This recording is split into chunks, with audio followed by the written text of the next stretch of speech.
Welcome to Building Your Network Marketing Business with Jim Rohn. Mr. Rohn has been hailed over the years as one of the most influential thinkers of our time, as well as a major influence to an entire generation of personal development trainers and speakers. Jim has been described as a master motivator by Mark Victor Hansen, a national treasure by Vic Conant, one of the most profound thinkers and mind-expanding individuals of our time by Les Brown, and an extraordinary human being and mentor by Anthony Robbins. Jim Rohn has been sharing his success philosophies and principles for over 37 years, with more than 5,000 audiences and 3 million people worldwide. He is the recipient of the coveted CPAE Award from the National Speakers Association for excellence in speaking, and is the author of over 18 books, audio, and video programs. So now, let the man who has influenced so many help you to invent your future. Here's Mr. Jim Rohn. It is so much fun to travel the world, especially for me, farm boy from Idaho. I didn't have many skills when I first awakened to the opportunity that, you could work for pay. I knew how to milk cows, but, that was about it, and it didn't pay very well. But when I was introduced to network marketing, health and nutrition, a marketing system where I could start at the bottom, go to the top, and start part-time, it literally revolutionized and changed my life forever. I've never been the same. And a big share of my story now is sharing with people around the world this extraordinary opportunity. And then along with it, the philosophy that makes it work. Because you can have every technique in the world and the best product in the world, and you can have the finest support system in the world, but unless you have the philosophy that drives you to do the necessary things to make it work, then nothing works. So I like to talk about all the things that made it work for me and see if that might not be valuable for someone else. So I want you to take some good notes. If you're ready to take notes, say, "I'm ready." Ready. I like this crowd already. Treat me well, I might take you with me as my traveling audience. Now, here's the next key on being prepared for the next century, and that is your personal philosophy. At age 25, the things that so dramatically changed my life was, number one, the discovery of a unique product that I could believe in. My mother taught nutrition, and she taught good health, so I was the beneficiary of that.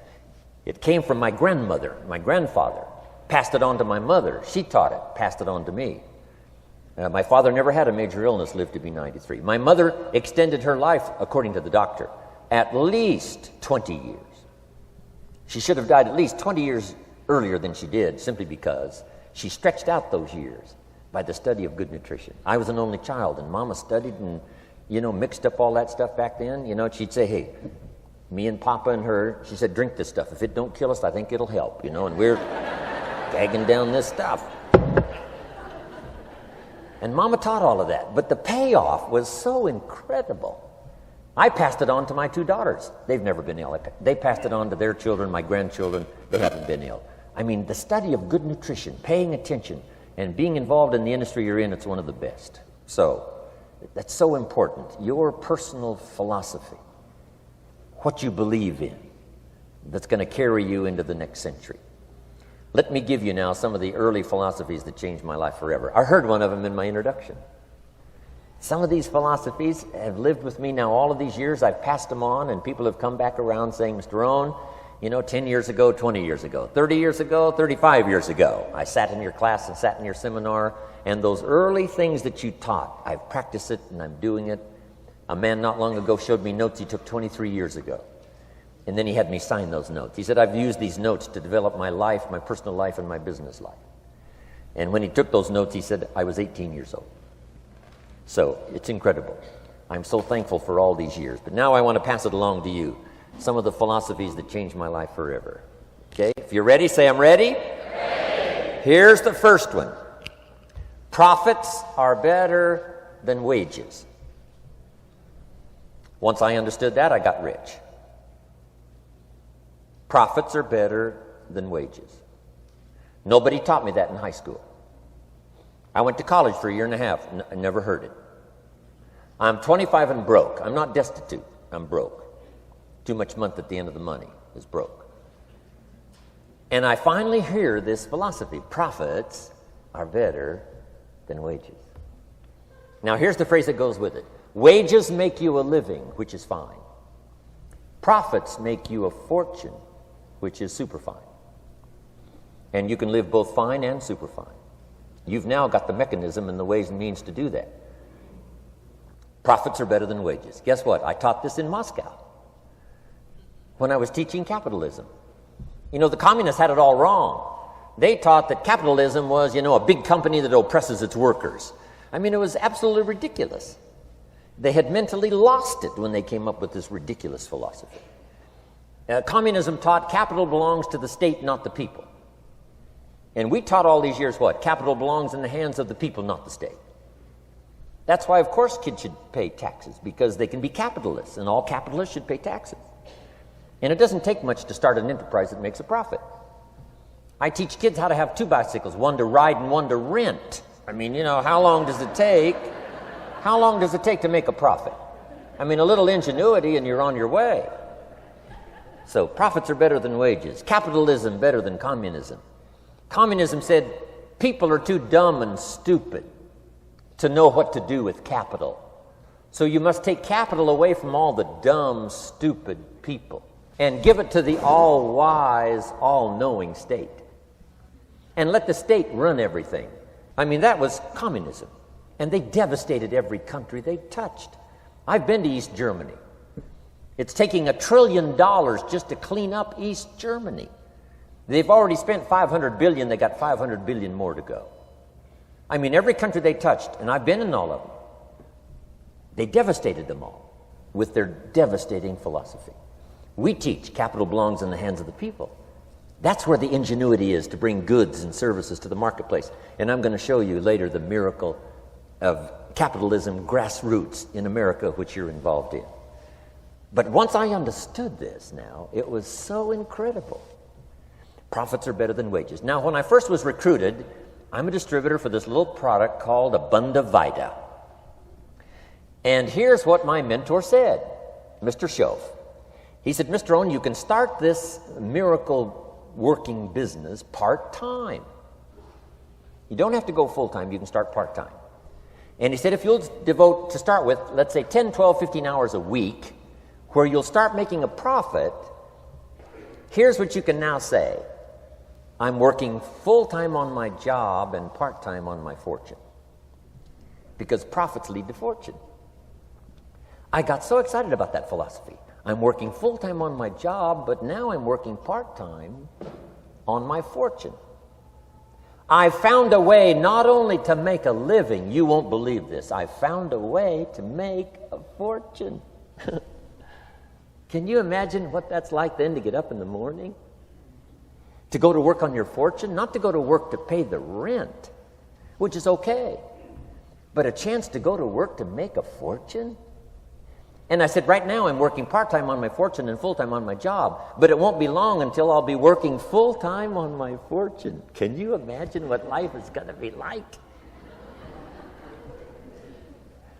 Now, here was my first goal when I started, and that was part-time.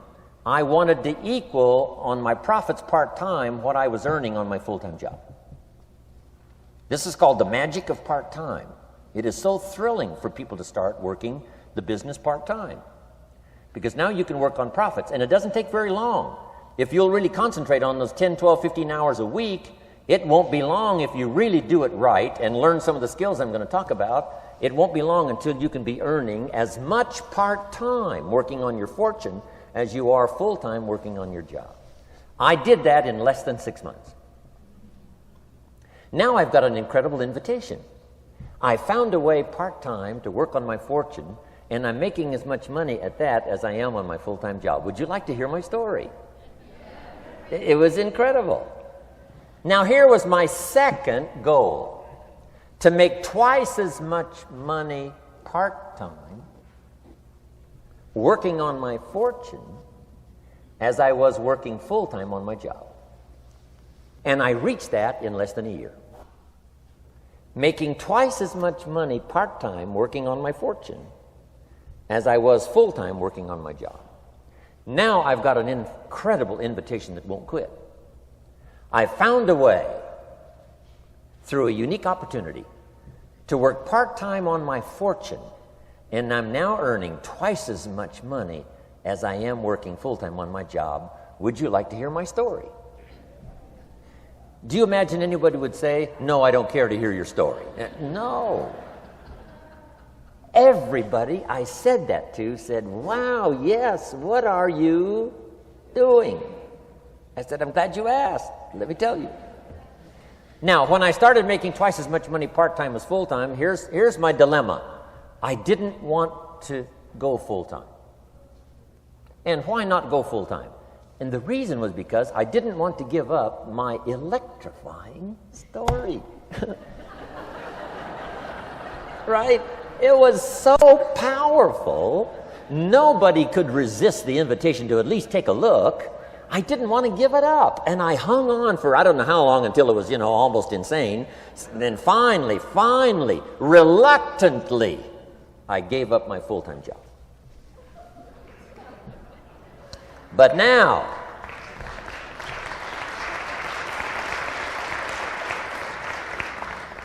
you can imagine the thrill and excitement of going to work full-time on my fortune. It was incredible. But I want you to jot down the magic of part-time. What does it take to really change a person's lifestyle? Not very much. An extra $1,000 a month, I'm telling you, will drastically change most American families' lifestyle. And that's why part-time is so valuable, because it very quickly changes a person's lifestyle. And here's what the change in lifestyle does. It's a great recruiting tool. One of the greatest recruiting attractions is the money you make part-time. Somebody said, you've been on 3 vacations this year? Says, yes, I got this little part-time thing going.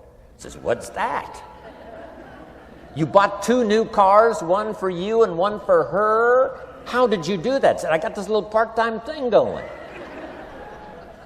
Your kids have got all these new clothes? Yes. All this stuff is happening. What is it? An extra $1,000 a month. See, $1,000 a month full-time, nobody wants to hear your story.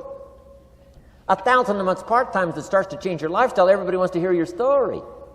So the key is part-time. The magic and the attraction of part-time gives you a classic invitation for somebody to listen to what you're doing that's changing your life.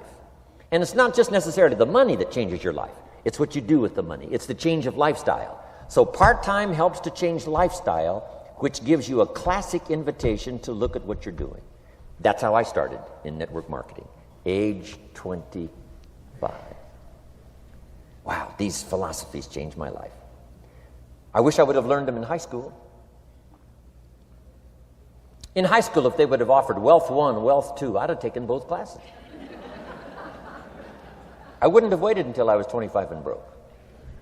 Here's the next one. Philosophy that helped change my life. It's not what happens that determines your life future. It's not what happens that determines your life future.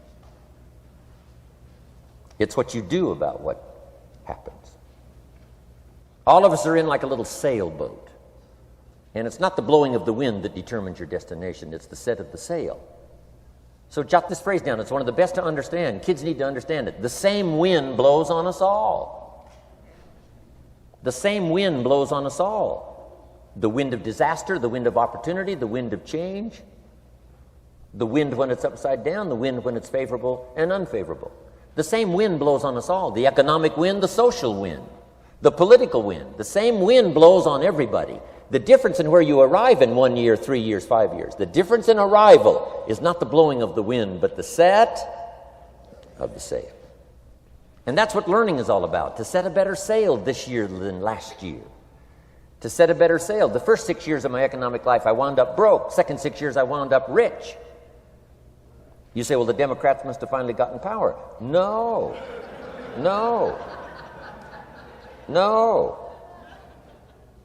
It was not a political change. Here's what changed the second 6 years of my economic life. It was my philosophy that changed. The set of the sail of better thinking, correcting the errors of the past and picking up new disciplines for the future. That's all I had to do at the end of the first 6. Correct the errors of the past and then pick up some new disciplines for the future. And my total life changed. The second 6 years was totally different than the first 6 of my working life. And guess who can do that? Anybody. Now, you can keep on the same path for the next couple of years as you have the past 2. But if you wish to, And maybe everything's okay for you and you don't need to. But if you need to make some changes, I'm telling you, you can start doing it today so that the next 2 years will be drastically different than the last 2. And anybody who wishes to do that can. And you can do it between ages 40 and 43. You can do it between ages 13 and 15. You can do it between ages 60 and 62. Any 2 years, any 5 years that you wish to drastically change from the previous 5, you can do it. If you wish to. Now, this isn't written. This is not a law. Here's what it's called: opportunity. But if you don't know you can change, if you don't know you can drastically change your income, change your future, change your health, change your marriage, change everything, if you don't know that, some people then go year after year after year after year not making much change simply because they didn't get to the class. They never read the book. They never went to the seminar. They never made the discovery. They didn't seek for the knowledge of how could I make my life better. And if you just rock along, I'm telling you it's okay. Anybody can live any way they choose. But I'm here to tell all of you that if you wish to, it's possible to make the next 3 years totally different than the last 3. And all you have to do is just a few things. So if you got that one now, it's not the blowing of the wind that determines your income. It's not the blowing of the wind that determines your fortune. It's the set of the sail. And that's why we gathered here today. Maybe I've got some ideas that'll help you with a couple of little things about setting the sail of your thinking that might drastically give you multiplied more benefit the next 3 years than you've gotten in the last 3. So it's not what happens. What happens to everybody. Chevron years ago brought me in to talk to management. They said, Mr. Rohn, you travel around the world and you're fairly knowledgeable. What do you think the next 10 years are going to be like? I said, gentlemen, I can tell you I do know the right people. So they all leaned forward and listened carefully. And I said, gentlemen, the next 10 years are going to be about like the last 10.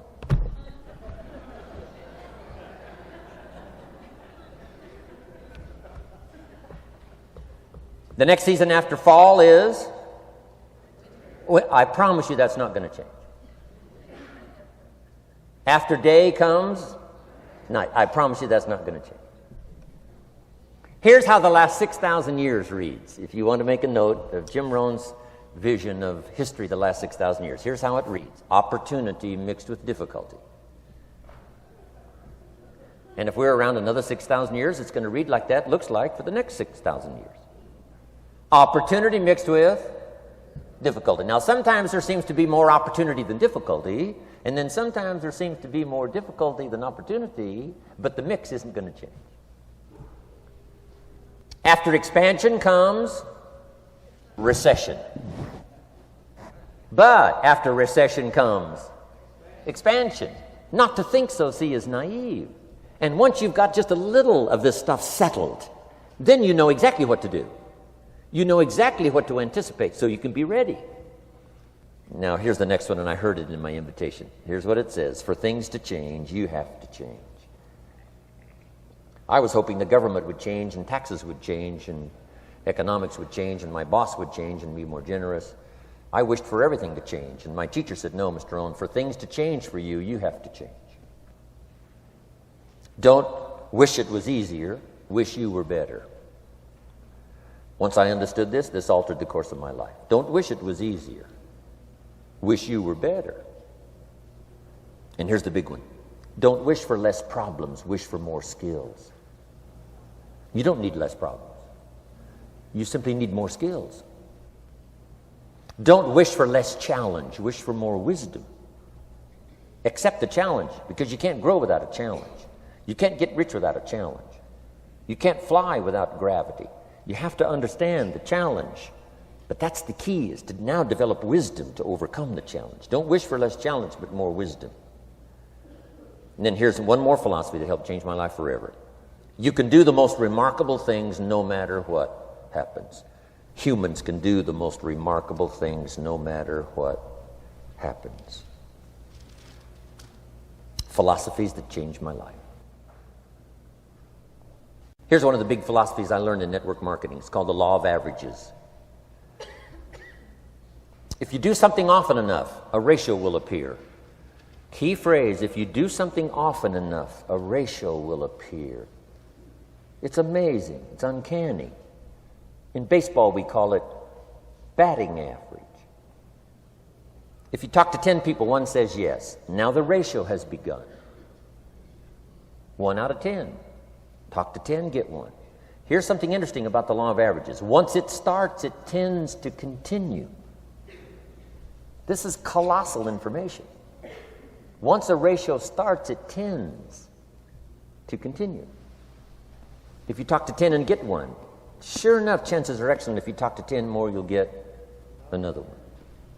Talk to 10 more, you'll get another one. Now you can compete. If you can only get 1 out of 10, you can compete, even with somebody that can get 9 out of 10. If you've been here a long time, you can get 9 out of 10. I just joined, I can only get 1 out of 10. If we have a 30-day contest, I will beat you. Say, well, how could you beat me? Here's why. During that 30 days, you talk to 10 and get 9. I talk to 100 and get 10. I beat you. Isn't that clever? This is clever stuff. And I do it for 2 reasons. I sincerely wish to win. But I do it for another very sincere reason. I wish for you to lose. And that's noble on my part. Here's why it's noble. You learn more by losing than you do by winning. So I wish to give you that experience. Now here's how I do it once I understand the law of averages. When I'm new, I make up in numbers what I lack in skill. I make up in numbers what I lack in skill. Now who can do that? Anybody that's ambitious. Anybody with a little ingenuity. Anybody. Doesn't matter. Now here's one more. The law of averages can be increased. You get 1 out of 10, talk to 10, get another one. Talk to 10, get another one. The 4th time you talk to 10, you get 2. Why would the 4th time you talk to 10, you get 2 instead of 1? You're getting better. You're getting better. And who can get better? Anybody. Talk to 10, get 2. Talk to 10, get 2. Finally, talk to 10, get 3. I finally got up to about 3. Now, it takes more than a genius to go past like 3 or 4. But 3 will do.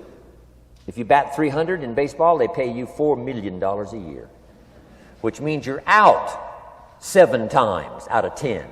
7 times out of 10, out. Make $4 million a year. Are you ready for that?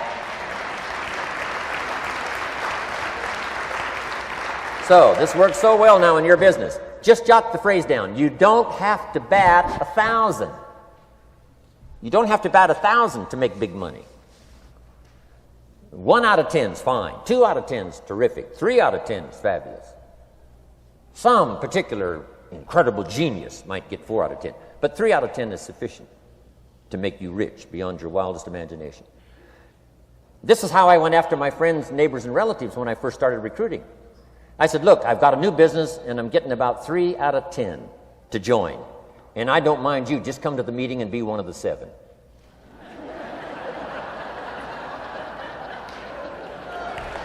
Right? Doesn't matter. Right? You're my friend. You'll do me a favor. And so it's not important to me that you like it. It's not important to me that you join. It's certainly not important to me that you buy. It's just important to me that you listen. One of the reasons, though, I want you to hear the story is because a year from now, if I'm doing well, I don't want you to say, how come you never picked up the phone a year ago? I never got a letter, never got a call. You call me a friend? You're making all this money? You never picked up the phone. So I don't want that to happen. So for 2 reasons, I want you to see what I'm doing. So that a year from now, if I'm doing well, I can say, you know, I gave you the opportunity. But also, just as a favor, come and be one of the 7. It doesn't matter to me if you buy or join. But I need 10 to get 3. And if you're one of the 3, wonderful. If you're not, wonderful.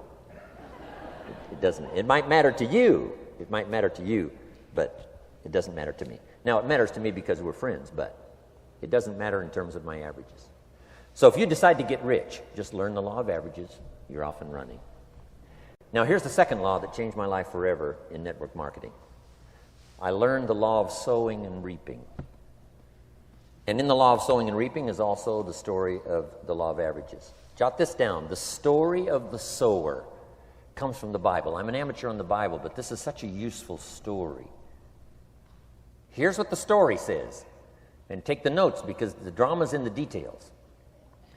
The sower was ambitious. Evidently, he was ambitious. When you read the whole story, you'll conclude, yes, this was an ambitious sower.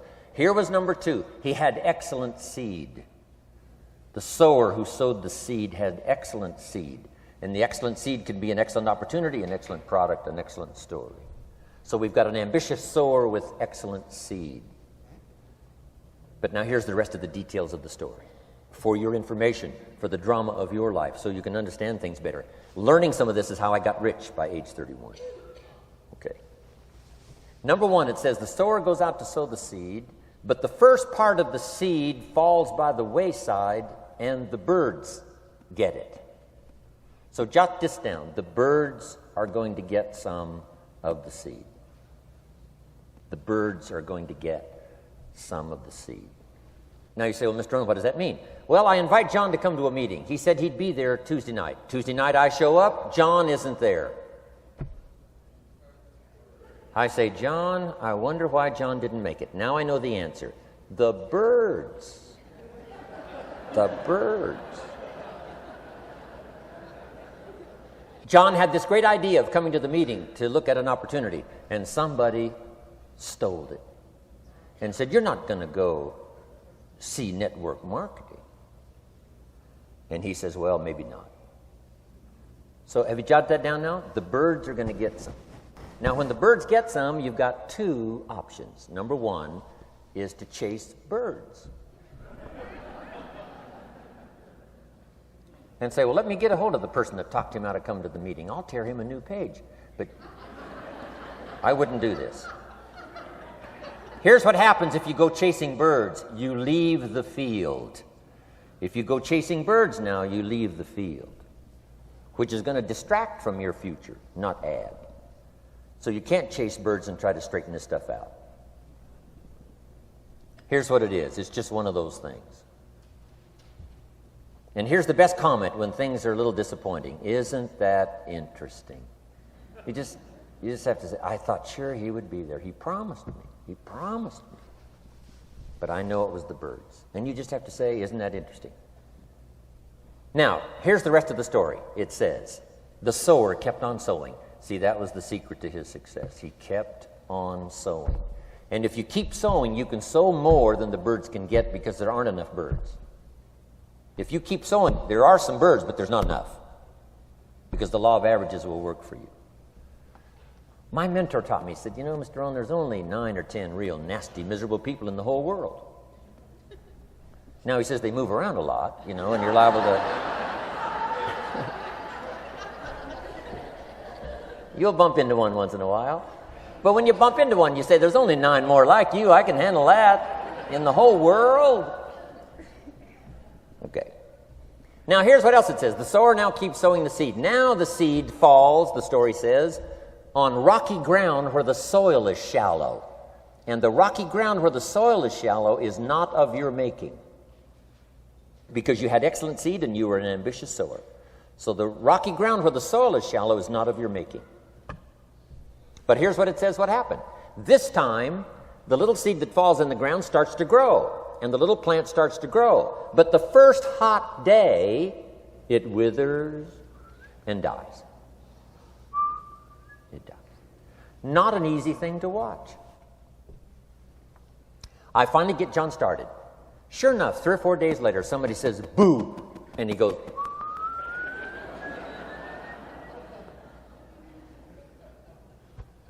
he's gone. Doesn't show up at the second meeting. And I say, I thought sure John would last a week. What happened? Jot this down. The hot weather is going to get some. And this is not of your making. Here's what you must say when that happens. Isn't that interesting? Wow. What can you do? The answer is nothing. You say, well, I'm going to try to change this. I wouldn't take that class. You know, the sun comes up in the east. Somebody says, why is that? I wouldn't spend much time on that. Just let that happen. Don't go for this why stuff. I'm giving you the answers here. The answers is in the structure, and the consequences and in the deal. The answer is in the deal. Anything beyond that is not worth study. You say, well, how come some just last a little while? I wouldn't sign up for that class. Here's the answer. Some don't stay. You just have to jot that down. And when some leaves, you say, that's one of those that don't stay. Now you know what category to put them in. And you can't solve this now. It's like rearranging the seasons. You can't fool with that. All you can do is cooperate with the way things are set up. I didn't set it up. You say, well, it shouldn't be this way. Well, when you get your own planet, you can rearrange this whole deal. But on this planet, you're a guest. You got to take it as it comes. Now, here was the secret to the ambitious sower with good seed. It said he kept on sowing. Now, here's what he had to do to keep on sowing. He had to discipline his disappointment. This is a key phrase now to use the rest of your life. You must learn to discipline your disappointment, because you didn't set up the setup, and some are not going to stay, and that is not of your making. Now, if you made gross errors and you ran them off, see, that'd be different. Now, you're responsible for that. But if it's in the normal course of things, this is the way things are. Now, here's what it says. The sower keeps on sowing. Now it says the seed falls on thorny ground. And somebody says, well, how much of this do you have to go through? Well, hang on. It's not the end of the story now. Now the little seed falls on thorny ground. And now the little plant starts to grow again. But as the little plant starts to grow, the thorns choke it to death. And it dies. So jot this down. The thorns are going to get some. And that's not of your making. And what are these thorns? The story even called these little thorns, little cares, little distractions, little somethings. Who knows what all they are? I say, John, we had a meeting last night. You weren't here. John says, well, I can't make every meeting. I say, why not? You're part-time. He said, well, the screen door came off the hinges. And you just can't let your house fall apart. You got to take some time and fix things up. And I can hear the thorns going,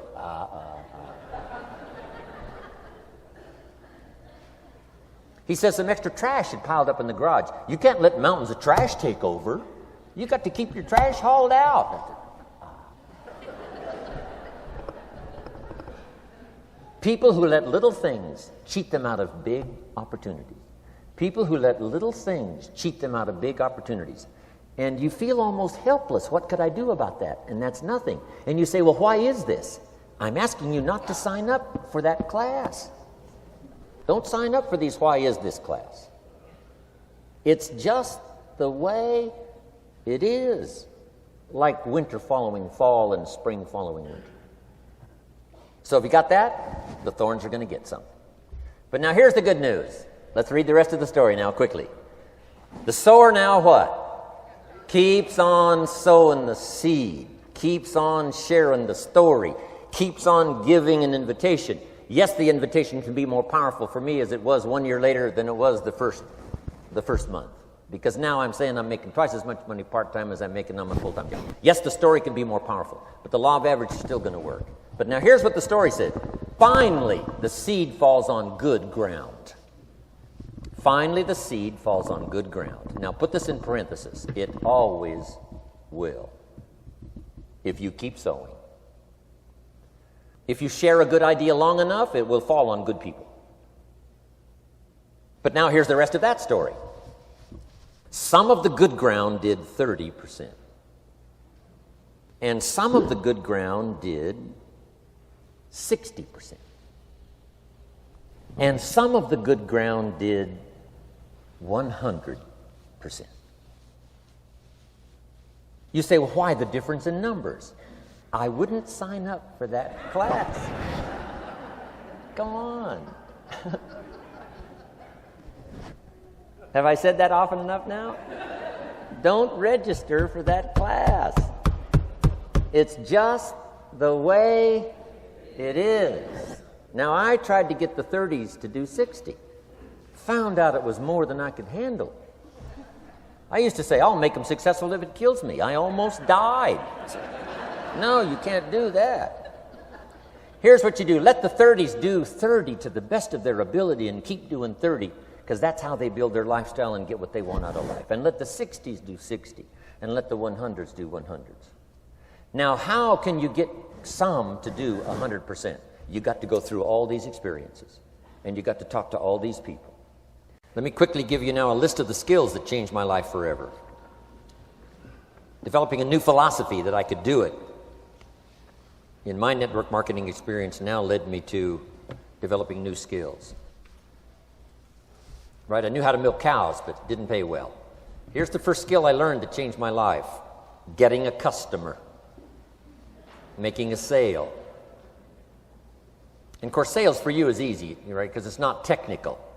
Right? The technical is all taken care of. You simply represent your product. If you share a unique product, talk about its merits, persuade someone that it's the best, they agree to buy, that's the simple art of sales. But in your business, here's what it's more like: sharing. Because using the product yourself, gathering some testimonials, you simply share that. So we're not talking like high-powered spacecraft technical skills here. It's simply sharing something you've discovered with someone else and doing it well enough to where they agree they would like to participate. Now, here's what happened when I learned sales. It multiplied my income by 5. Now, it didn't take that much because I wasn't doing that well in farm country, but it did multiply my income by 5. Sales, getting customers, laying that incredible foundation for an entrepreneurial career. So now I've got 2 skills: milking cows and making sales. Here's the next one I learned that changed me forever, and that's recruiting, introducing the business opportunity to new people, learning how to give a good invitation, learning how to give 2 kinds of presentation, formal and informal. And the third part of recruiting, of course, is following up. Once you start a new life, now you got to take care of it, like a new mother would take care of her baby. You don't start a new life and abandon it. You start a new life and nourish it like a mother and protect it like a father. You got to be both mother and father to a new person. Nourishment, ideas like a mother. Protection, help defend your new life against the encroachment of outside voices that would try to talk them out of it. So you got to be mother and father in this art of recruiting. We call it being a sponsor.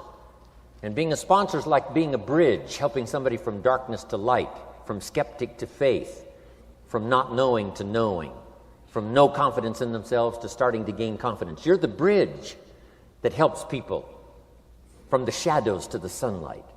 It's one of the most exciting positions to occupy in all of network marketing industry, is the bridge, helping people crossing the bridge out from discouragement into recognition.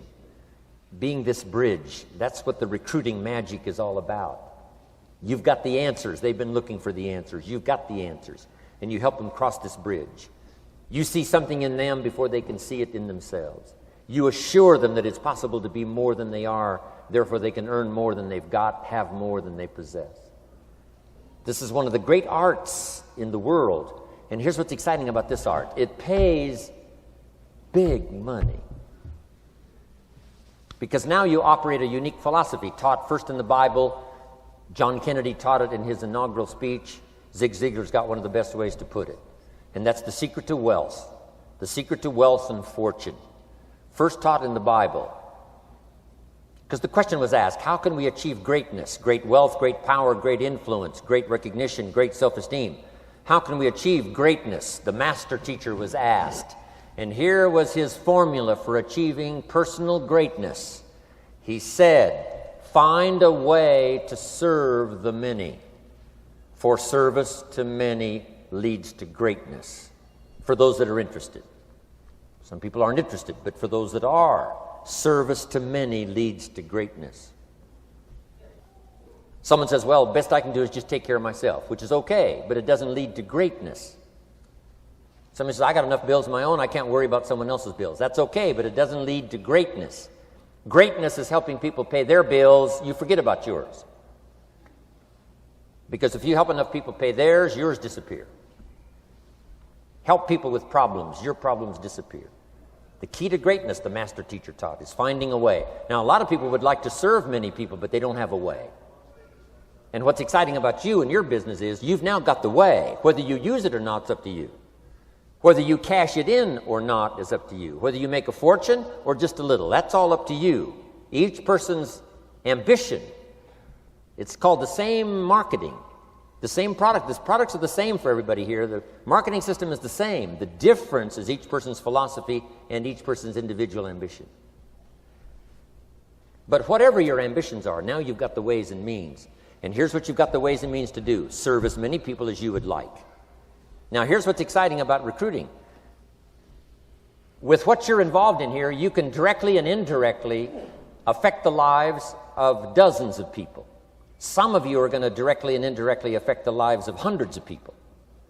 And some of you, if you wish, can directly and indirectly affect the lives of thousands of people. And the pay is accordingly.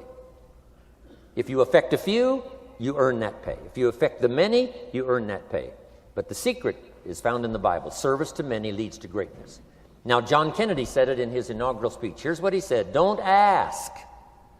Don't we wish that was the current political philosophy? Where is John Kennedy and his philosophy? John Kennedy said, don't ask. That's important if you understand philosophy. He said, don't ask what the people can do for you. Don't ask what the country can do for you. Don't ask what the government can do for you. That's not how you get rich.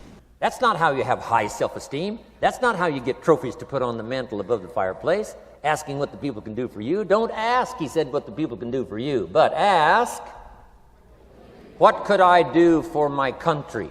And the country means the people. What could I do for the people?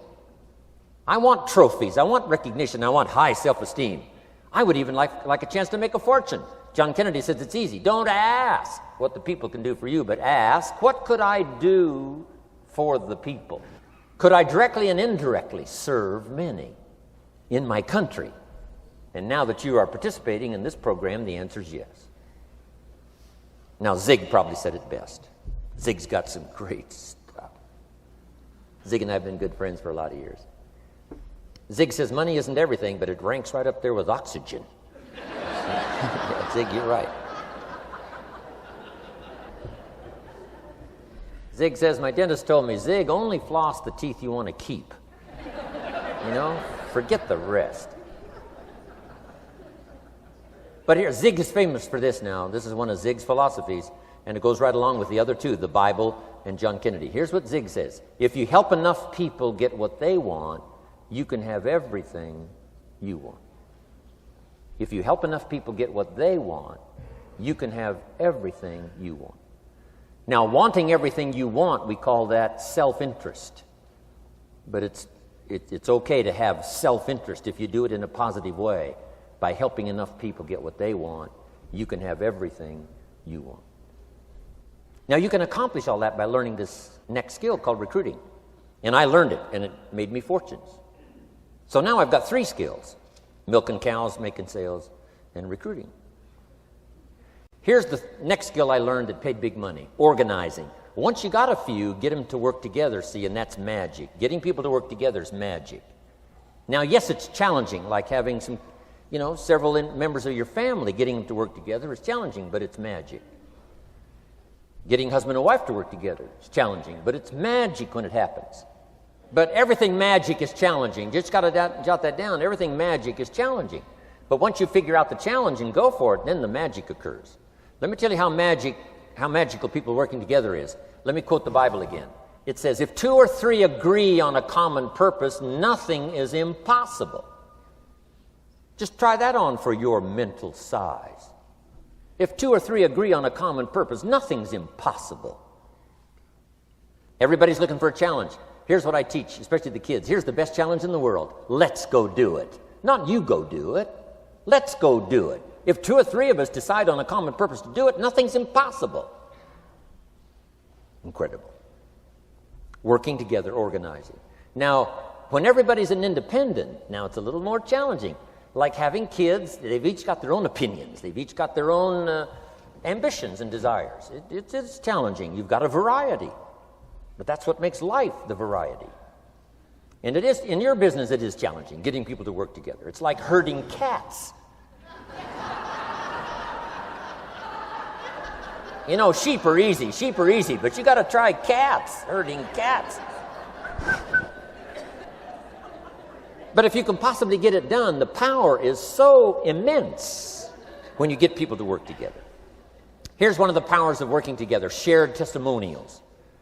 If I've got somebody new and you're there and I'm there, I give them my testimonial, you give your testimonial. Maybe what tips the scales in getting me a new person is not my testimonial, but my partner's testimonial. Somebody I'm working with, their testimonial got them. Shared testimonials are so powerful.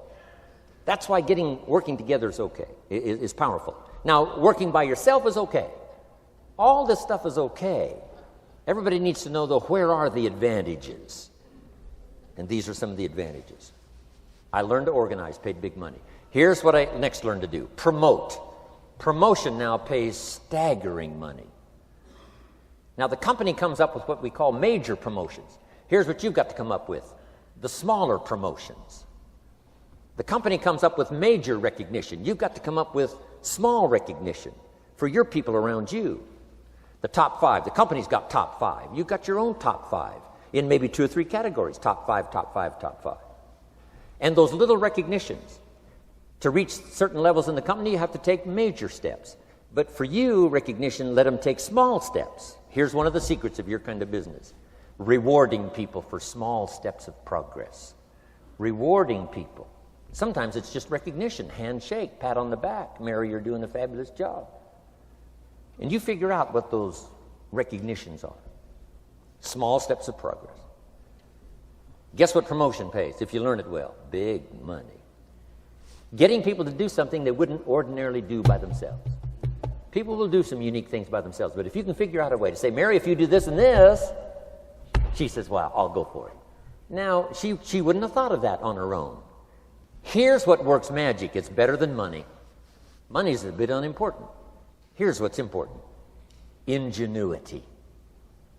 The best place to wake up your ingenuity is what you're doing right now. Representing a unique product and getting customers, recruiting distributors, and promoting and all this stuff. Ingenuity. Figuring out a way.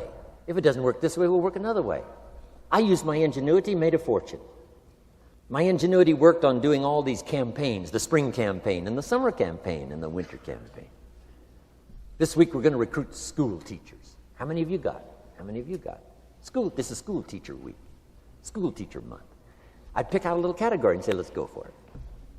And it doesn't matter what it is, just dream up something so that somebody's got a little more objective to go for than just their own. Key phrase, we all need to belong to something bigger than ourselves. Because we furnish inspiration for what's bigger, and the bigger furnishes inspiration for us. I learned promotion and it paid big money. Here's next I learned, communication. How to conduct a meeting. I learned identification, logic and reason, attack and confess, solution. Simple deals on communication. Wasn't easy for me at first. I stood up to give my first presentation, my mind sat back down. Right? Y'all been through that? Opened my mouth, nothing came out for a while. But here's what I did. I did it again. Just jot that phrase down. I did it again. That's the secret to how I got here. 35, 40 years later, it's how I got here. I did it once, it was uncomfortable.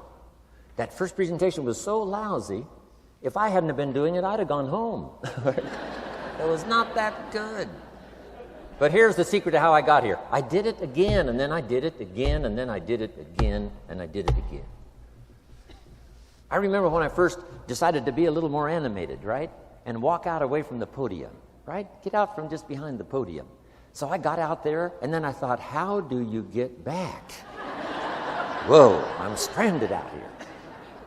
Remember those times? Doing something for the first time? But you learn quickly in your business, right? In your business, the guy stands up to give his first testimonial, and he's so nervous he forgets his own name, right? And 30 days later, he wants to give a 3-hour testimonial, right? You can hardly get him off the stage. So, learn communication. How to affect other people with words. That's the greatest art in the world to learn. How to affect other people with words. Key phrase, don't be lazy in language. If you learn to use the gift of your own language wisely, it can make you a fortune and build an incredible life. Here's 3 other things I learned. One is to train, training people how the business works. And then I've used another word called teach, train and teach. And only to say this, training people how the business works, teaching is how life works. Because here's what all of us need for the 21st century: business skills and life skills. The life skills are leadership skills. The life skills are learning how to set goals. Now here's the ultimate skill to learn that can transform your life and the life of whoever will listen: the ability to inspire. Inspire means help people to look up a little higher than where they are and wish they could get there, and inspire them that it's possible. Here's how we inspire: by our own testimonial. If I can do it, you can do it. Here's how else we inspire: by others' testimonial. If they can do it, Mary, you can do it. Getting people to see themselves better than they are. Getting people to see themselves richer than they are. Getting people to see themselves more capable next year than they are this year. Getting to see themselves in the future. To help both your kids and your people, here's what you must learn to do. Number 1, help people to see themselves as they are. If people have made mistakes, they got to know it. You can't go on making mistakes and hope to achieve. Mistakes have to be corrected. And you've got to do it with your children. Help them to see themselves as they are. If they've messed up, here's what you've got to say: you've messed up. But here's what's important as a parent: don't leave them in the mess. Some parents, tell their kids they've messed up and then they leave them in the mess. They don't paint a better picture. Here's what you could become with just a couple of more changes. Rather than this, here's what you could be. So we must help our children see themselves as they are, but here's the greatest gift: to help our children see themselves better than they are. To transport them not only past to see their mistakes, but transport them to the future to see their opportunity. To see the person they can become. My mentor had that greatest gift to help me to see myself better than I was. At first it was difficult to see. Then I started to believe, and that's how I got here today. He said, one of these days, Mr. Rohn, you'll walk into a room full of people, and you will hear some of them say, "That's him, that's the famous man." I said, well, that could never happen to me. He said, trust me. If you keep working hard on the disciplines like you're doing right now, that'll happen. You'll walk into a room full of people, and you'll hear one say, "That's him, that's the famous man." He saw it, and he tried to get me to see it. And now finally it's happened. I think when I walked in here today, I think I heard someone say, "That's him, that's the famous man." It happened for me.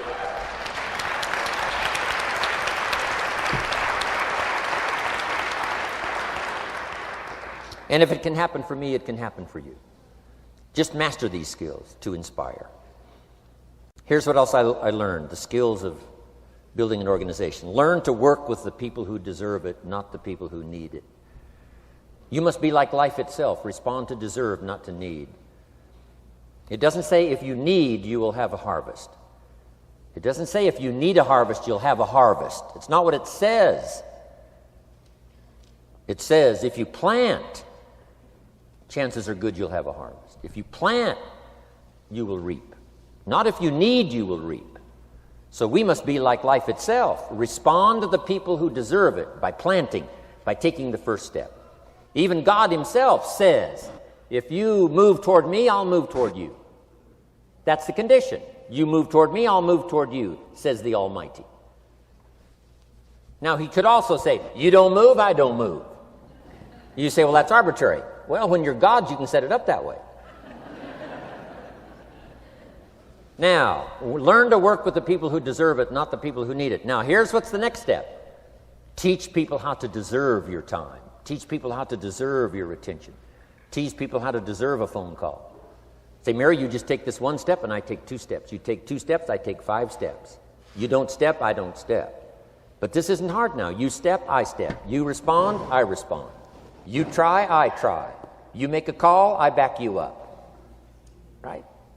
Learn to teach people how to deserve your time and your attention. Next, I learned to work by group more than individual. Here's why. 80% of the people do 20% of the business. So 20% of the people you can work with individual. 80% you have to work with by group. But group is very powerful, less confrontational. Then here's what's important for all of you to learn as a sponsor, helping other people. You can help 1,000, but you can't carry 3 on your back. You can help 1,000, but you can't carry 3 on your back. And I'm sure all of you have already gotten that experience, even though you've been here a short time. Some people will try to get on your back. That's where we got that expression, get off. That's where we got that. A guy discovered somebody on his back and said, what? I can't carry you, get. Now, if you're like some I see here, 6'4" and you weigh 300 pounds, you might carry one, and if you were really big enough, Kareem Abdul-Jabbar or something, you might carry 2, but you can't carry 3. When babies are born, they were not designed just to be carried. Babies were not born to be carried all their life. Someday you got to try your legs. Someday you got to try your wings. Someday you got to try. Even if you fall down, you got to try, because you can't just crawl around all your life. You can't be carried all your life. So as quickly as possible, you can help 1,000, but you can't carry 3. Next, don't expect the pear tree to bear apples. I used to try to change everything. You can hang apples on a pear tree. I'm telling you, it won't help.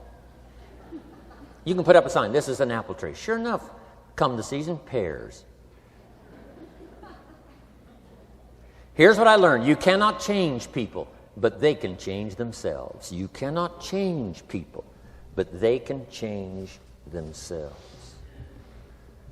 Incredible. Capital in your business isn't what matters. Okay, it's not the money that buys you a future. It's your skills that buy you a future. Money and no skills, and I'm telling you, you're still poor. Money and no ambition, where are you? Money and no courage, you're broke. A little bit of money and a whole lot of courage. That's all we need. I'm looking for people when I'm recruiting back in those days, and the money didn't matter. What mattered to me was somebody's willingness, somebody's ingenuity, somebody's willingness to try. Right? If they had $1 to invest, that was plenty for me. $1 and some ambition, and I can show you how to get rich. And it'll be one of the classic stories of the company. I go to recruit somebody, they say, I don't have any money. See, I've been looking for you for 6 months. Let me show you how to do it without any money. Because here's the rules of capitalism. Jot this down. You can either buy and sell, or if you're in certain circumstances, you can sell and buy. If you've got ambition. Now, if you haven't got ambition, we can't cure that, and money won't cure lack of ambition. But if you've got $1 and some ambition, I'll show you how to get rich. And even if you don't have $1, I'll show you how to get rich, because you can sell and buy. Somebody says, as soon as the product arrives, I'll sell it. Then you don't understand. You don't understand the magic of fortune if you say, I have to wait till it gets here to sell it. And you probably don't understand the value of your own story. Once I understood that, I knew I was going to be wealthy. That's why right in the beginning I started giving big tips. I knew I was going to be wealthy. Say, wow, this guy tips like a rich man. Say, that's right, he tips like a rich man. Even in the beginning, I tipped like a rich man because I knew I was going to be rich. Wow. Isn't this fun? Yes. So jot these phrases down as I close. Number 1, the greatest value in life is not a bank account. The greatest value in life is not a car, a home to live in. The greatest value in life is this. Make a note. Living a good life.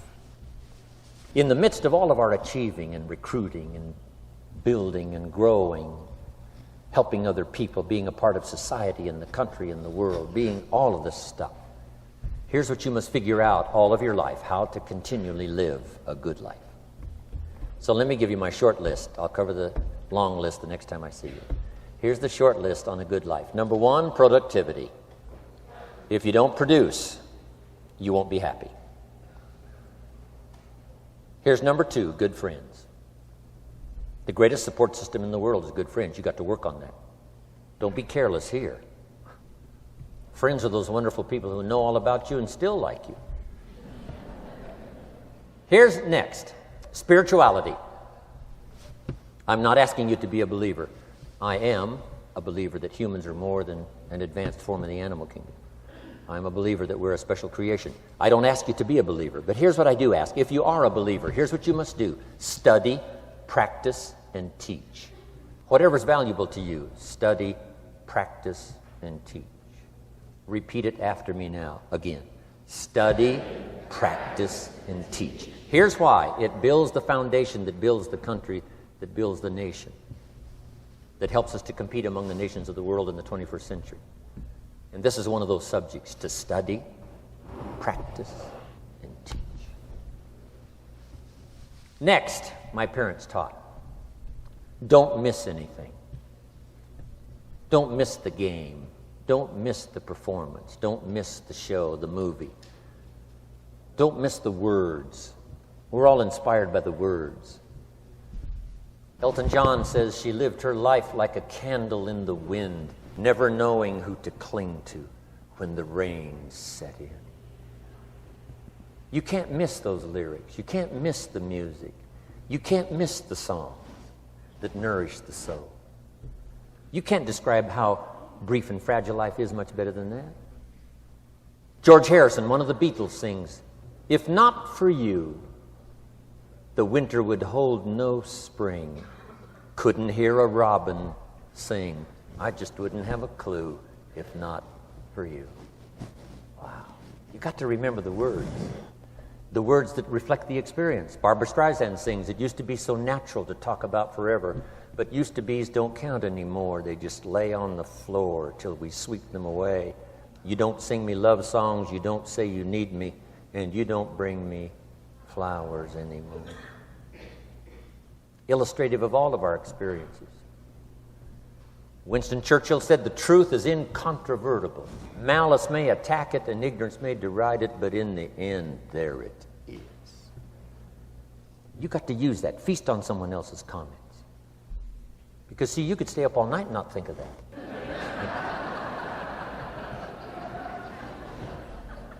I'm asking you to do your research. I'm asking you, don't miss anything. Don't miss the play. When my father was 93, just before he died, if you would have called him at 10:30, 11 o'clock at night, he wouldn't be home. He's at the rodeo. And he's watching the kids play softball. He's at church. He's watching the concert somewhere. Every night. My parents taught me that. Don't miss anything. Even the little small things, don't miss. The big things, don't miss. Don't miss, don't miss. It's part of living a good life. Here's why. Jot this phrase down. It'll serve you well forever. If you live well, you will earn well. If you live well, it'll show up in the texture of your voice. If you live well, it'll show up in your face. If you live well, it'll show up in the magnetism of your personality. If you live well. So don't miss the nourishment of all the things around you that could help you live a good life. Next is the inner circle. Take care of them, they'll take care of you. Inspire them, they will inspire you. Nothing more valuable than the inner circle. That's where the power to conquer the world comes from, the inner circle. If a father walks out of the house and he can still all day long feel his daughter's kiss on his face, he's a powerful man. Nourishment of the inner circle is so incredible. If a husband walks out of the house and all day long he feels the imprint of his wife's arms around his body, he's invincible. Who can touch him? One person caring for another, the old prophet said, is the greatest. There's many virtues and values, but the greatest is love, one person caring for another. Better to live in a tent with someone you love than to live in a mansion yourself. People caring for people. And especially that inner circle where the power is so magnificent that if you draw from it, if you nourish it, and then it nourishes you. Now, here's my last comment. Ask for God's help. We could all use a little help. But my whole seminar was what you can do. A man took a rock pile, turned it into a fabulous garden. Somebody came and saw it and said, "You know, you and the good Lord have this fabulous garden here." The gardener said, "I understand your point, but you should have seen it a few years ago when God had it all by himself." So we do play a part. So make this the last note now. We have a chance as human beings to participate in the miracle process. We have a chance as human beings to participate in the miracle process. And you can go do that every day as often as you wish. Changing somebody's life. Rescuing somebody from oblivion. Building an organization second to none so that your name will appear in many people's testimonial. And that's why I came today. so that by chance, I don't need the money. It's not why I'm here. I take the money, but I don't need the money. But here's why I'm here.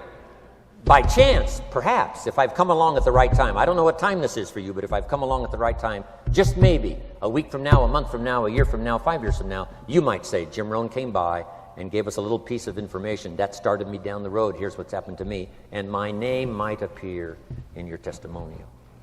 Now, here's the drama as we finish. How many of you have my name in your notes? Here's the part of the drama then. I go with you. When we all leave here and the lights are out and the place is dark, I go with you because you've taken my notes and hopefully some of the spirit, some of the stuff I had besides just the notes. So I go with all of you. But here's the big drama. All of you go with me. See, that's so unbelievable. So as I leave here, I promise not to leave you behind. I will take you with me in my thoughts and in my heart. God bless.